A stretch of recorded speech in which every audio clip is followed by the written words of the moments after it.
Alors, on va voir une nouvelle expression du produit scalaire avec les coordonnées des vecteurs. Donc, on se place dans un repère orthonormé.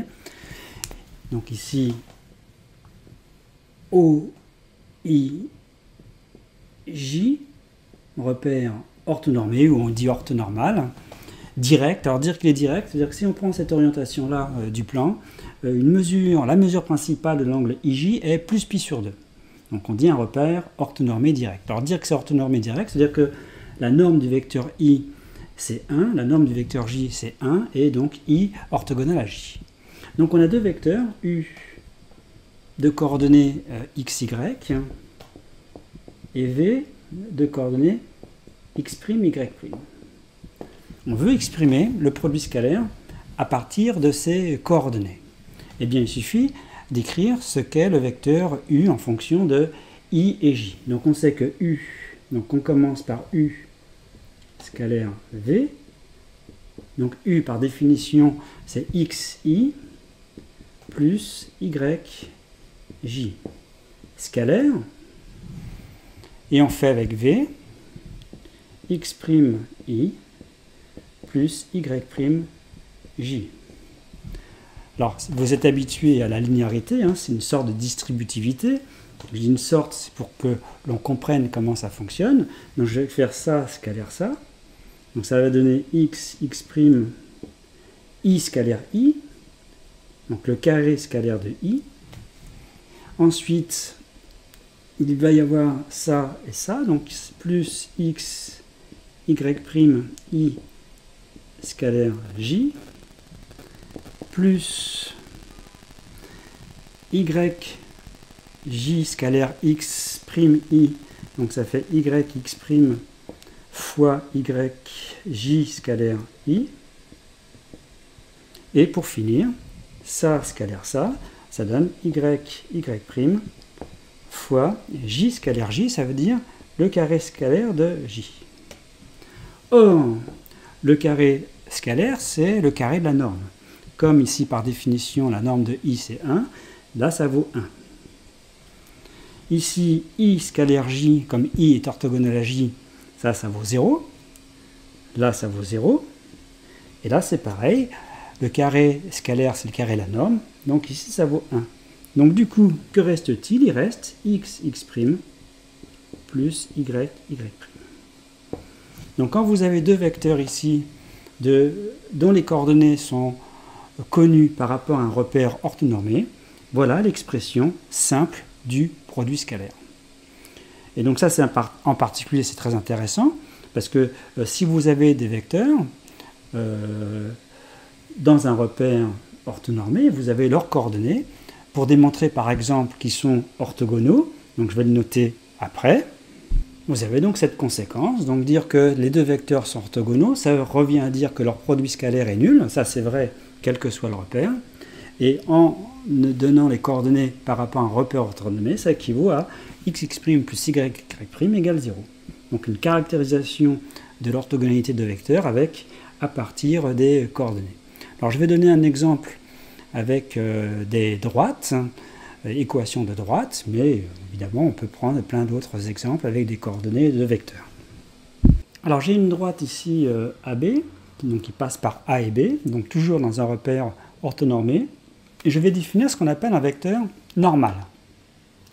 Un vecteur normal d'une droite, c'est un vecteur qui est un vecteur directeur d'une perpendiculaire. Donc je prends n'importe quelle perpendiculaire de la droite AB, et un vecteur directeur d'une perpendiculaire, je la note N, est ce qu'on appelle un vecteur normal. Vecteur normal.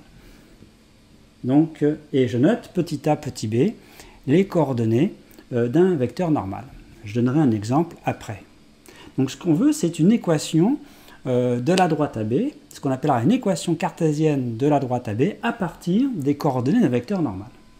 Alors comment va-t-on faire? Donc la rédaction est la suivante, il faut bien comprendre la rédaction.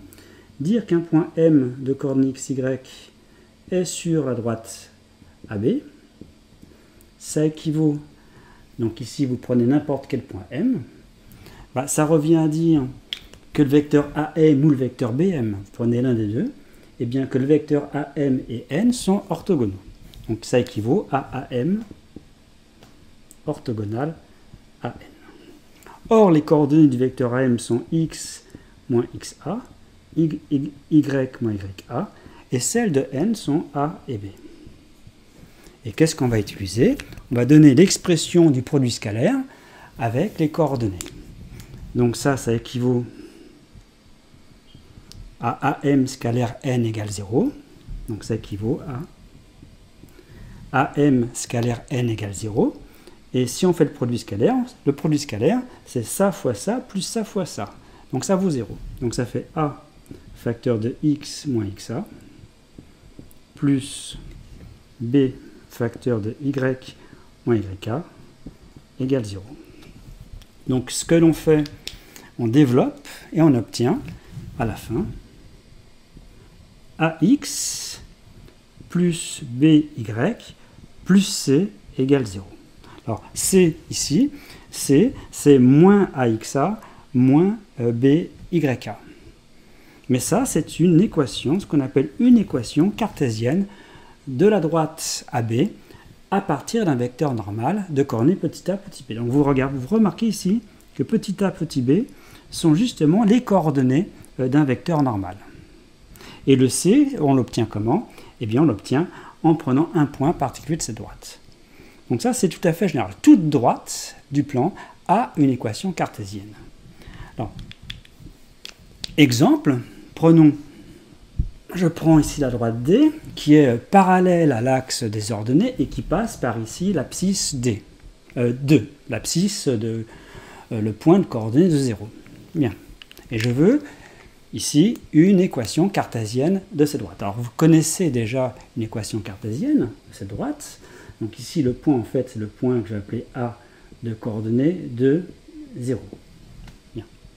Eh bien, il suffit d'avoir un vecteur ici normal de la droite D. Donc un vecteur qui donne la direction d'une perpendiculaire. Eh bien, le vecteur normal qui va être choisi, c'est I. Donc ici, n, le vecteur normal, un vecteur normal de D, c'est le vecteur I. Alors, je ne l'ai pas dit, mais je le dis à ce moment-là. À partir du moment où vous avez un vecteur normal, tout vecteur collinaire à ce vecteur normal est également un vecteur normal. Bien, puisque ça donne une direction d'une perpendiculaire. On prend n'importe quel vecteur directeur d'une perpendiculaire à cette droite-là. Donc on va prendre ce vecteur i comme vecteur normal. Or, le vecteur i, ses coordonnées sont 1, 0. Donc on répète ici la formule. Donc la rédaction consiste à dire m de coordonnées x, y appartient à D. Ça équivaut à, alors c'est bien de rédiger, hein, à m, donc orthogonal à i. Ça équivaut, ça c'est la rédaction type, à m scalaire i égale 0. Et comme le repère est orthonormal, on prend la formule xx' plus y', donc qui vaut 0. Donc ici, AM, ses coordonnées sont x, moins 2, ici y, et i, 1, 0. Donc si on fait le produit scalaire, on fait 1 fois ça plus 0 fois ça, bah, ça donne x moins 2 égale 0. Ou si vous préférez, x égale 2. Donc cette droite-là a pour équation cartésienne x moins 2 égale 0 ou x égale 2. On pourrait prendre n'importe quelle autre droite et à partir d'un vecteur normal, on obtient une équation cartésienne de cette droite-là. Bon. Alors, petit complément, toutes les droites n'ont pas un coefficient directeur. Les droites qui sont justement parallèles à l'axe des ordonnées, donc si je prends ici une parallèle à l'axe d'ordonnées, comme on a fait x égale 2 ou x moins 2 égale 0, eh bien, cette droite-là n'a pas de coefficient directeur. Pour qu'il y ait un coefficient directeur, il faudrait qu'il y ait y. Il y a un coefficient en y non nul. C'est-à-dire qu'il faudrait pouvoir isoler y, exprimer y. Par exemple, si je prends cette droite-là, qui passe par l'ordonnée 2, eh bien, une équation cartésienne de cette droite, c'est y moins 2 égale 0. Un vecteur normal, c'est le vecteur j, c'est un vecteur normal. Et ça a bien un coefficient directeur qui est 0. Mais cette droite-là n'a pas de coefficient directeur. Donc je vais prendre deux droites ayant toutes les deux un coefficient directeur. Donc si D de coefficient directeur m, donc ça veut dire qu'une équation de ces droites, c'est y égale mx plus p. Donc m, c'est le coefficient directeur. Et une droite des primes d'équation y égale m'x plus p'. Donc m', coefficient directeur de la deuxième droite. Donc ça veut dire déjà que ces deux droites donc, ne sont pas parallèles à l'axe désordonné. Donc on sait déjà, vous connaissez déjà une formule, hein, dire que D est parallèle à D', ça équivaut à dire que les coefficients directeurs ici sont égaux, m égale m'. Même coefficient directeur. Maintenant, c'est l'orthogonalité. Comment va-t-on traduire l'orthogonalité des droites à partir des coefficients directeurs? Eh bien, ce qu'on va faire, on va utiliser un vecteur directeur. Un vecteur directeur, ici U, que je vais appeler U de D. Alors, un vecteur directeur d'une droite ayant comme coefficient directeur m a pour coordonnées 1, m. Donc 1, m sont les coordonnées d'un vecteur directeur. Ici, pareil, U' de coordonnées 1, m'. Coordonnées d'un vecteur directeur. Et donc, dire que deux droites sont orthogonales, donc ici perpendiculaires, puisqu'on se place dans un plan, hein, ça veut dire que les vecteurs directeurs sont orthogonaux. Donc vous avez U et U' orthogonaux. Et on recommence. Dire qu'ils sont orthogonaux, ça veut dire que le produit scalaire, il est nul. Et le produit scalaire, on l'exprime avec la formule xx' plus y' à condition évidemment que le repère soit orthonormé. Donc ici, vous avez 1 m, 1 m'. Et vous faites donc 1 fois 1 plus m' fois m égale 0. Donc on obtient ici, je vais le marquer ici, si on fait ce calcul-là, on obtient 1 fois 1 plus m fois m' égale 0. Donc ça fait mm' égale moins 1. Donc dans un repère orthonormé, à partir des coefficients directeurs, vous avez ici une caractérisation du fait que des droites sont perpendiculaires, mm' égale moins 1, et le cas de droite parallèle, c'est m égale m'. Vous voyez, c'est bien le produit scalaire qui est utilisé et l'expression du produit scalaire à partir des coordonnées. On dit une expression analytique. Donc voilà des exemples directs d'utilisation de l'expression analytique du produit scalaire pour trouver une équation cartésienne de droite. Dans le plan. On est là, on se place dans le plan.